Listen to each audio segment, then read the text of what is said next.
very much for having this conversation. How are you, sir? I'm good. I'm still recovering after a long game. But it's been a few weeks now, so I'm getting back. However, I don't know if I saw you're a composer as well, right? Yeah. So as soon as you're done with a project, everything disappears in your head. Yeah. But So you know, how long were you composing Battlefield 5? a little bit more than a year, I would say. How But about then we Battlefield? did a lot of pre-production we did for the previous game, Battlefield 1. Yeah. Have we started the interview now? Are Oh, you yeah, sure. Yeah, all right? so we're in the interview now. Yeah. It's So, a good connection. I can see you and hear you well, so that's good. yeah, good. You're So, in Iran, right? yeah, I'm in Iran, in my studio right now. Okay. So, last week I had a chat with Johan, and boy, it was such an amazing experience for me. Uh, when was the first time you met him, and what were your feelings? When I met Joanne, that was like 10 years ago now, and I probably my best move in my career to get in contact with him. How did you get And in contact with him? I mailed him and I phoned him and I knocked on his door basically. You were a fan, right? Yeah, I absolutely, and he's a great guy, and so he took me under his wings and taught me a lot of stuff, and you know, he's been my mentor and my colleague and my friend, and we have a great collaboration, I think. How is the collaborative process between you and Johan? Um, I mean, we work really closely. Still, we're like 6 hours apart by car, so we don't see that much. We Oh, communicate like this basically, and or we record together. I go to Stockholm, or we go to Bratislava or London to record. But mostly it's like this, and then we send files back and forth, and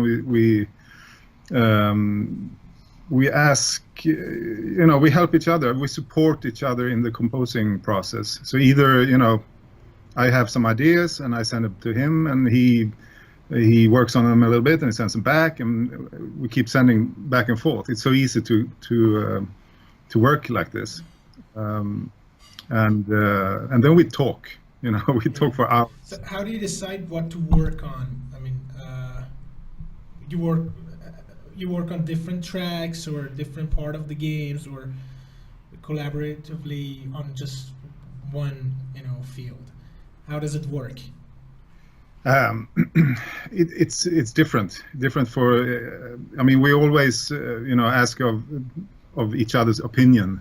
Is this good, or can we do anything better here, or whatever? But then of course we fall into, I work on that and he works on that, and so on.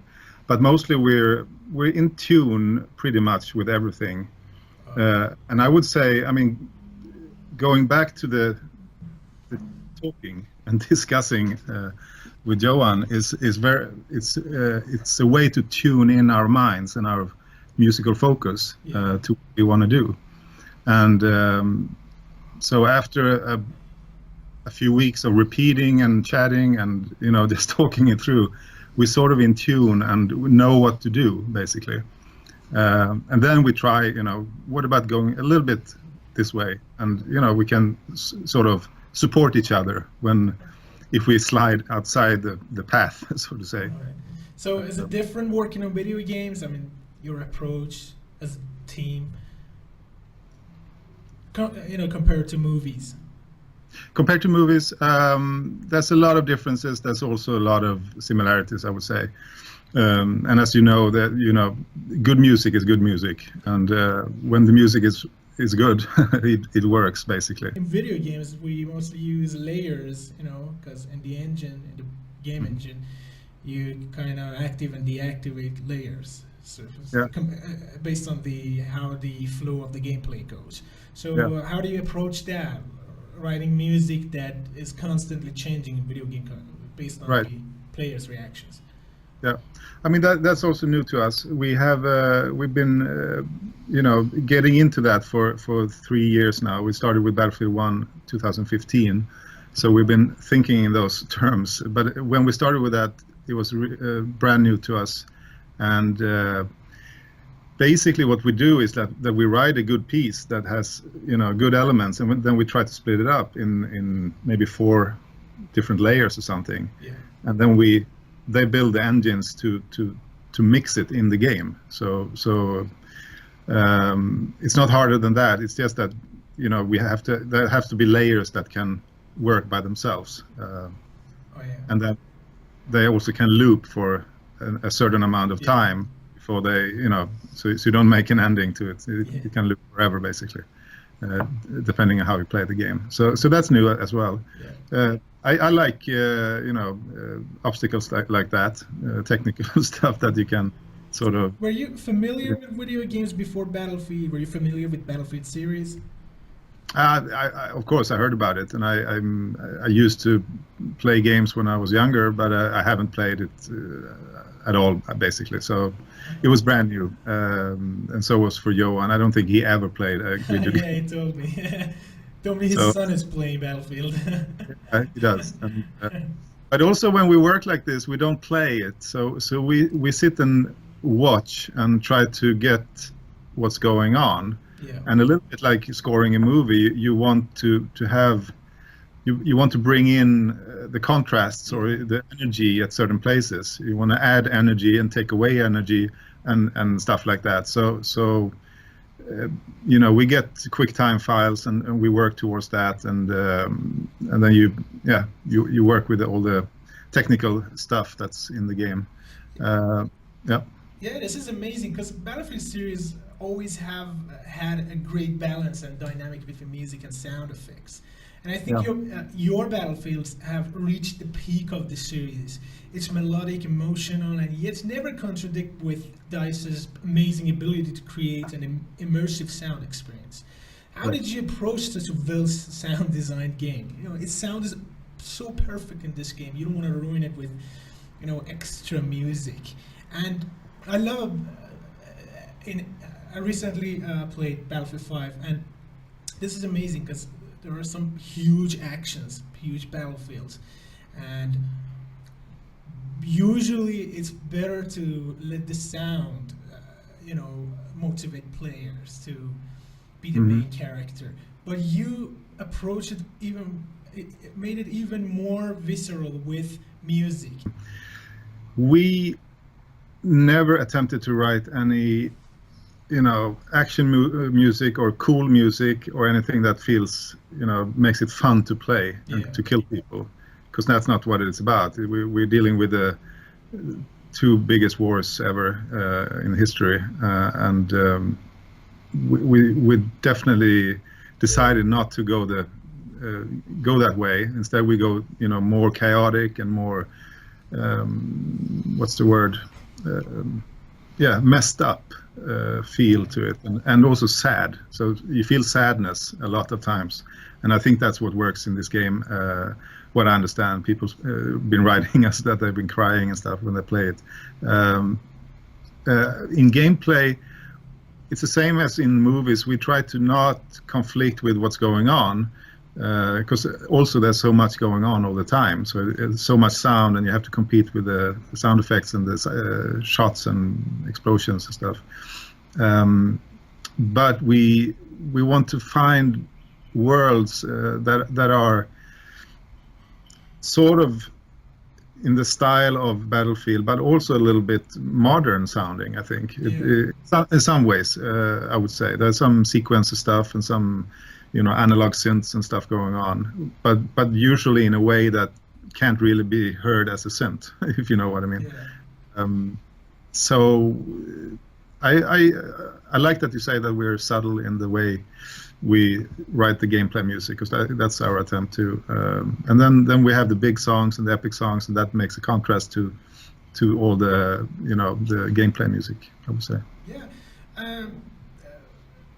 One thing that is amazing for me is the fact that the same musical theme is followed even in the multiplayer, where you can even listen to the slow and emotional tracks while preparing for a match. Do you Yeah. score for multiplayer specifically, or Dice manages that? Um, how can you say? We actually did that. We did both. I would say in this version we ran out of time eventually, and we had to make it together with Dice, and they made a really nice. I That haven't is seen the perfect. final version of the multiplayer really. But we spend most of the time on the single player because that's more we have a flow and we have more of a story and stuff. And then we incorporate that music into the multiplayer, and we wrote some new music for multiplayer as well. Yeah, So usually because in these games you play the single player and it's full emotional and there's the sad music, and yeah, then you come to multiplayer and it's all fun and everybody kill each other. It's competitive, but yeah, in Battlefield 1 and Battlefield 5, the same mode is followed in the multiplayer where you are. I was very impressed. I remember playing Battlefield 1 beta version years ago, and when yeah, it came out, and I started the multiplayer, and suddenly the sad music started playing. I said, "Come, oh my God, this is it! This is yeah, yeah, the actual.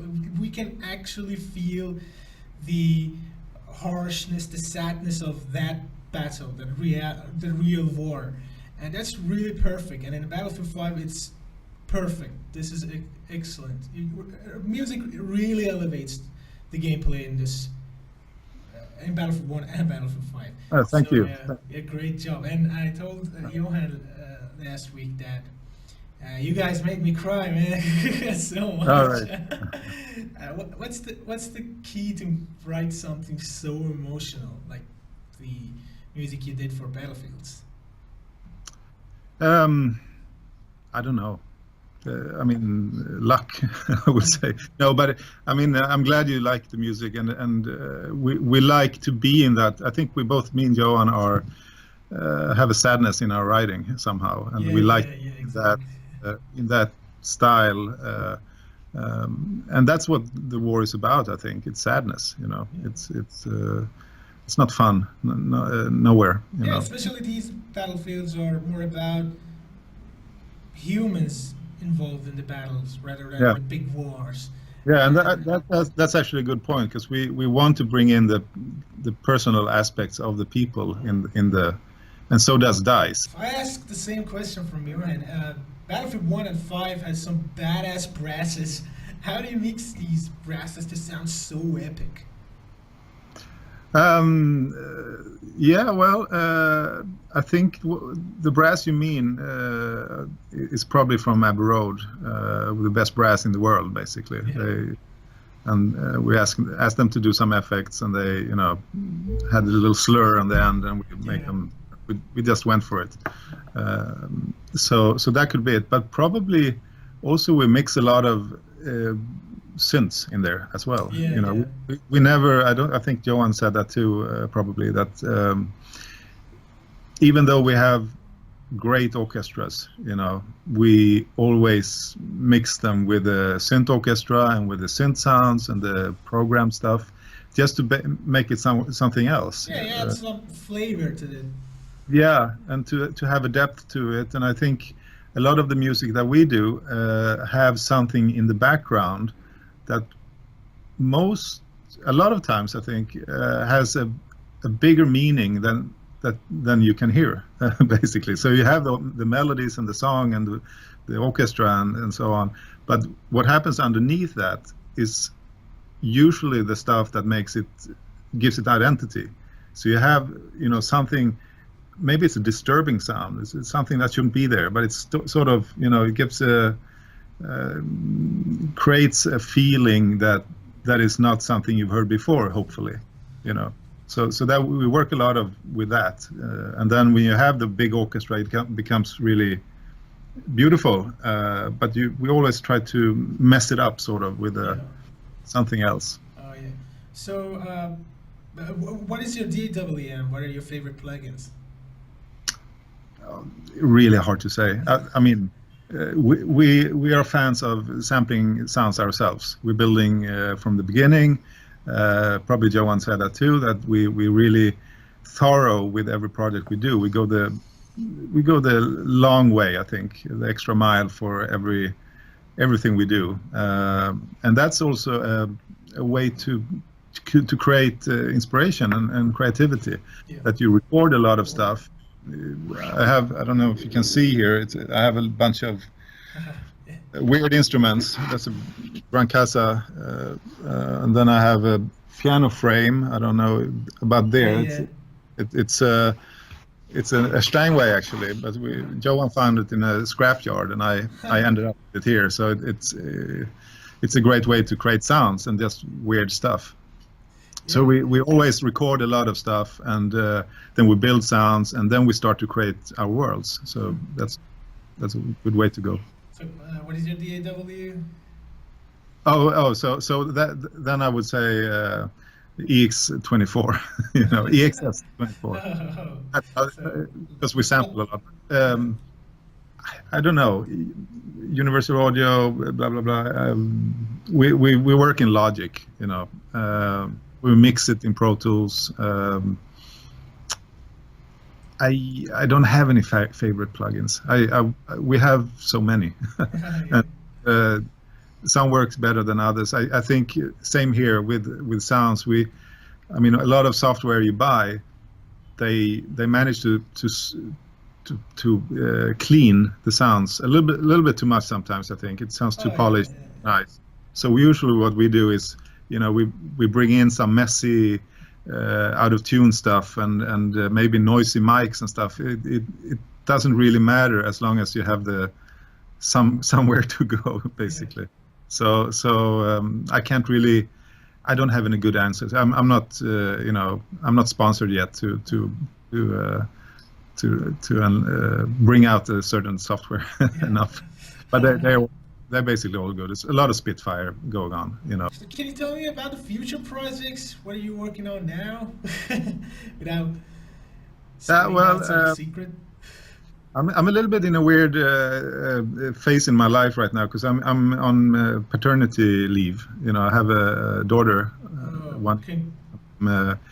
I'm taking a break right now.